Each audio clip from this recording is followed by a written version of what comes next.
Zvedel, do akej situácii ide. Ja som rád, že kolegovci prijali tú ponuku a zostali pri mne.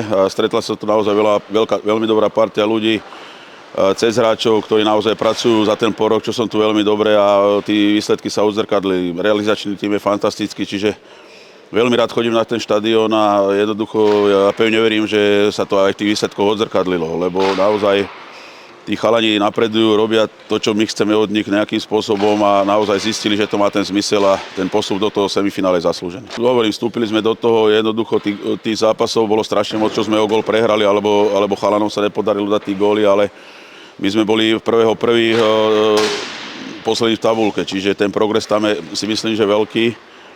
Z pohľadu práce hráčov, ktorí na tom ľade sú, lebo to sú aktéri na tom ľade a zahovorím, začali veriť veciam, ktoré jednoducho chceme od nich a to ma teší. Každý tréner, aj tí, čo tu boli predo mnou, urobili kus dobrej práce, lebo určite každý chce vyhrávať, každý chce nejakým spôsobom, každý máme nejakú identitu svoju, ja chcem od hráčov naozaj, aby sme boli kompaktní spolu, aby sme hrali tie krátke prihrávky, aby jednoducho tá komunikácia medzi nimi bola veľmi dobrá. Tam v tej situáciách sme boli, tam bolo moc zranených, moc chorých hráčov, postaviť ten tým bolo veľmi ťažké. Potom, jak sa chlapci dostávali po zdravotnom stave do tých lepších vecí, tak aj ten tým začal byť silnejší, aj toto všetko a nejaký zlomový moment by nenastal, len začali veriť, hovorím tomu, čo od nich vyžadujem. A ja som vedel, o koho ide, či je to Rišo alebo Rachna, sú to naozaj hráči, ktorí majú za sebou bohaté skúsenosti, či nielen v líge, ale aj reprezentácii a jednoducho ich príchod určite ten tým posilnil. My sme takých hráčov potrebovali, či je to Rišo pred bránkovom priestore, či je to v rohoch, tú strelu má fantastickú, Rachna to isté, čiže nám to strašne moc pomohlo a my sme radi, že sú tu. Tam bolo veľmi dôležité výhra v Chomutove, výhra doma ten posledný zápas s tými Litomieržicami, čo nebolo jednoduché, lebo keby sa to nebolo zvládlo, tak hold asi by sme skončili v pozadí tej tabuľky, ale hovorím, tá viera tých chlapcov po víťazstve bola veľká a to pokračovalo. Keď skončíš 9, jednoducho vždy začínaš vonku. Potrebuješ poraziť súperov, ktorí sú pred nami.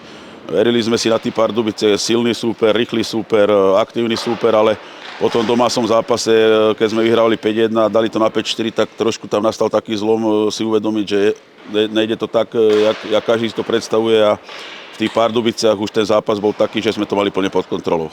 Tak my sme odohrali so Slaviou s kolegami, čo som tu 2 zápasy. Jeden doma víťazný a tam na Slavii sme vyhrali. Čiže tá viera vo víťazstvo, vedel som, čo od tej Slavii očakávať, bola veľká, ale opakujem, v tejto chvíli nelen tá Slavia, nelen ten Kolín alebo Jihlava, ale Zlín má svoju silu. Čiže my sme naozaj konkurencia schopní každému tímu a dovolím si tvrdiť, že v tejto chvíli sme im vyrovnaní súpermi. Tam potrebuješ mať rýchlosť, tam potrebuješ mať aj tú skúsenosť, samozrejme, čo rozhoduje v tých zápasoch, ale v prvom rade potrebuješ mať zdravý tím. My sme zdravý tím, v tejto chvíli máme ešte 4-5 hráčov mimo zestavy, čiže ja si myslím, že v tejto chvíli sme naozaj silní aj po tejto stránke. Tak to je za súper, s ktorým, keď som tu aj s kolegami ešte nevyhrali. Mne náročky sa umiestnili, sú druhí v tabulke, pohybovali si celú sezónu v popredí, čiže tú silu majú naozaj veľkú, majú tam silových hráčov, majú tam hráčov, ktorí jednoducho sa dokážu prečísliť, nejakým spôsobom presadiť, ale opakujem, my v tejto chvíli musíme hrať náš hokej a dostať ich pod tlak takým spôsobom, jak sme dostali tú Sláviu, čiže my musíme byť aktívni, my musíme byť disciplinovanejší a jednoducho urobiť všetko preto, aby sme boli úspešní. Tak ja tu bývam blízko pri Zlíne, na Slovensku, čiže vždy sem bolo blízko chodiť.